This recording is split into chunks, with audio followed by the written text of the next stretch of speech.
Section 13 of Eugene Onegin by Alexander Pushkin, translated by Henry Spalding.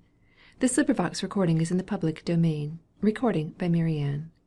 Canto the 7th, Moscow. 1. Impelled by spring's dissolving beams, the snows from off the hills around Descended in swift turbid streams And flooded all the level ground. A smile from slumbering nature clear Did seem to greet the youthful year. The heavens shone in deeper blue. The woods, still naked to the view, Seemed in a haze of green embowered. The bee forth from his cell of wax Flew to collect his rural tax. The valleys dried and gaily flowered. Herds low, and under night's dark veil Already sings the nightingale. 2. Mournful is thine approach to me, O Spring, thou chosen time of love. What agitation languidly My spirit and my blood doth move. What sad emotions o'er me steal When first upon my cheek I feel The breath of spring again renewed, Secure in rural quietude. Or, strange to me is happiness? Do all things which to mirth incline And make a dark existence shine, Inflict annoyance and distress Upon a soul inert and cloyed? And is all light within destroyed? 3. Or, heedless of the leaves' return Which autumn late to earth consigned, Do we alone our losses mourn Of which the rustling woods remind? Or, when anew all nature teems, Do we foresee in troubled dreams The coming of life's autumn drear For which no springtime shall appear? Or, may it be, we inly seek, Wafted upon poetic wing, Some other long departed spring, Whose memories make the heart beat quick With thoughts of a far distant land, Of a strange night when the moon and 4. 'Tis now the season. Idlers all, Epicurean philosophers, Ye men of fashion cynical, Of Levshin's school ye followers, Priams of country populations And dames of fine organizations. Spring summons you to her green bowers. 'Tis the warm time of labour, flowers, The time for mystic strolls Which late into the starry night extend. Quick to the country let us wend In vehicles surcharged with freight. In coach or post-cart duly placed Beyond the city barriers haste. 5. Thou also, reader generous, The chaise long ordered please employ. Abandon cities riotous Which in the winter were a joy. The muse capricious let us coax. Go hear the rustling of the oaks Beside a nameless rivulet, Where in the country Eugene yet, An idle anchorite and sad, A while ago the winter spent, Near young Tattiana resident. My pretty, self‐deceiving maid, No more the village knows his face, For there he left a mournful trace. Let us proceed unto a rill, Which in a hilly neighbourhood Seeks, winding amid meadows still, The river through the linden wood. The nightingale there all night long, Spring's paramour, pours forth her song. The fountain brawls, sweetbriars bloom, And lo, where lies a marble tomb And 2 old pines their branches spread. Vladimir Lenski lies beneath, Who early died a gallant death. Thereon the passing traveller read, The date, his fleeting years how long, Repose in peace thou child of song. 7. Time was, the breath of early dawn Would agitate a mystic wreath Hung on a pine branch earthward drawn Above the humble urn of death. Time was, 2 maids from their home At eventide would hither come, And, by the light the moonbeams gave, Lament, embrace upon that grave. But now, none heeds the monument of woe, Effaced the pathway now. There is no wreath upon the bough. Alone beside it, grey and bent, As formerly the shepherd sits And his poor bastin sandals knits. 8. My poor Vladimir, bitter tears Thee but a space bewept. Faithless, alas, thy maid appears Nor true unto her sorrow kept. Another could her heart engage, Another could her woe assuage By flattery and lover's art. A lancer captivates her heart, A lancer her soul dotes upon. Before the altar, lo, the pair! Mark ye with what modest air She bows her head beneath the crown. Behold her downcast eyes which glow, Her lips where light smiles come and go.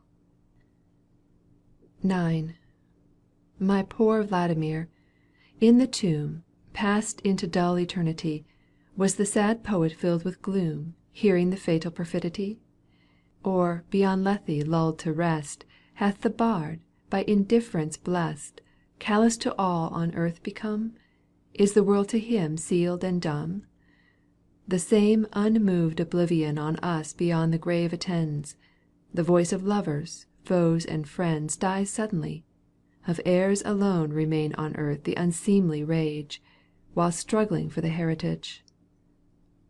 X. Soon Olga's accents shrill resound No longer through her former home. The lancer, to his calling bound, Back to his regiment must roam. The aged mother, bathed in tears, Distracted by her grief appears When the hour came to bid good bye.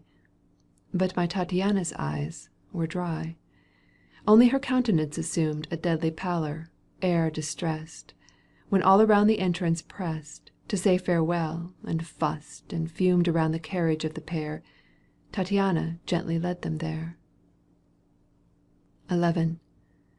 And long her eyes as through a haze After the wedded couple strain. Alas! the friend of childish days Away, Tattiana, hath been ta'en. Thy dove, thy darling little pet On whom a sister's heart was set Afar is borne by cruel fate, For evermore is separate. She wanders aimless as a sprite, Into the tangled garden goes But nowhere can she find repose, Nor even tears afford respite. Of consolation all bereft, Well nigh her heart in twain was cleft. XII. In cruel solitude each day With flame more ardent passion burns, And to Oneguine far away Her heart importunately turns. She never more his face may view, For was it not her duty To detest him for a brother slain? The poet fell, already Men no more remembered him, Unto another his betrothed was given. The memory of the bard was driven Like smoke athwart the heaven blue. Two hearts perchance were desolate And mourned him still. Why mourn his fate? XIII. 'Twas eve, 'twas dusk, the river speeds In tranquil flow, the beetle hums, Already dance to song proceeds, The fisher's fire afar illumes The river's bank. Tattiana lone beneath The silver of the moon Long time in meditation deep Her path across the plain doth keep, Proceeds, until she from a hill Sees where a noble mansion stood, A village and beneath a wood, A garden by a shining rill. She gazed thereon, and instant beat Her heart more loudly and more fleet. XIV. She hesitates, in doubt is thrown. Shall I proceed or homeward flee? He is not there, I am not known.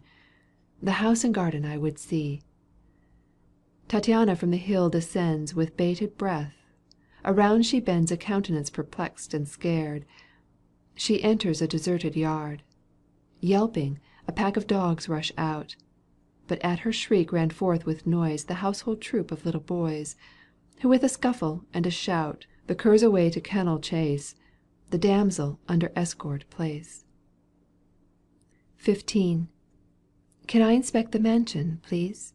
Tattiana asks, and hurriedly Unto Anicia for the keys The family of the children hie. Anicia soon appears, the door Opens under her visitor. Into the lonely house she went, Wherein a space Oneguine spent. She gazed, a cue, forgotten long, Doth on the billiard table rest. Upon the tumbled sofa placed A riding whip. She strolls along. The beldam saith, the hearth, by it The master always used to sit. XVI.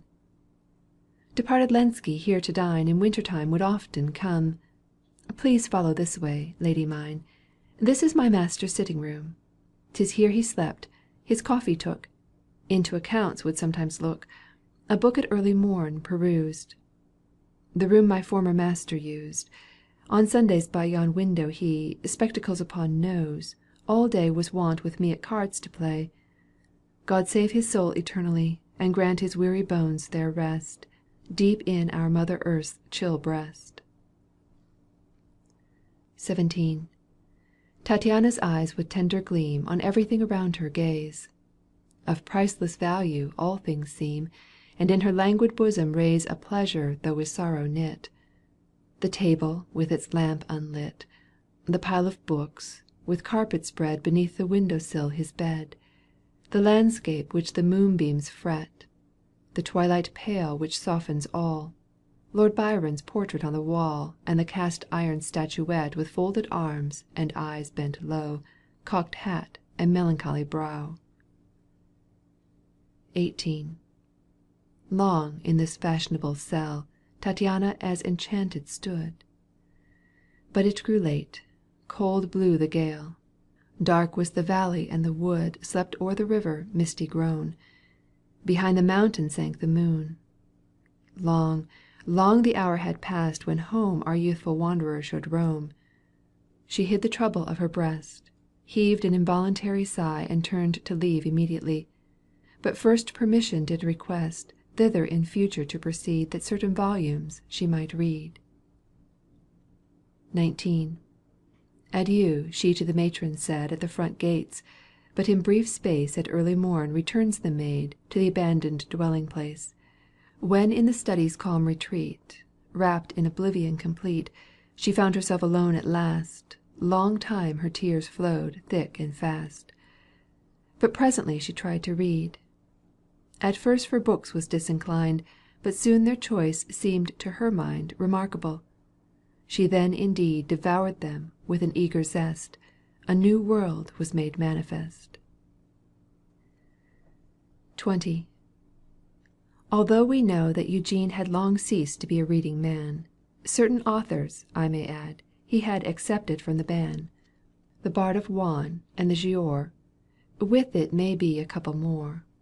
Romances 3, in which he scan Portrayed contemporary man As the reflection of his age, His immortality of mind To arid selfishness resigned, A visionary personage With his exasperated sense, His energy and impotence.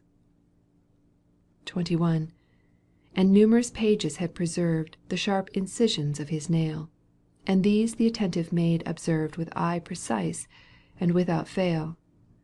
Tattiana saw with trepidation By what idea or observation Oneguine was the most impressed, In what he merely acquiesced. Upon those margins she perceived Oneguine's pencillings.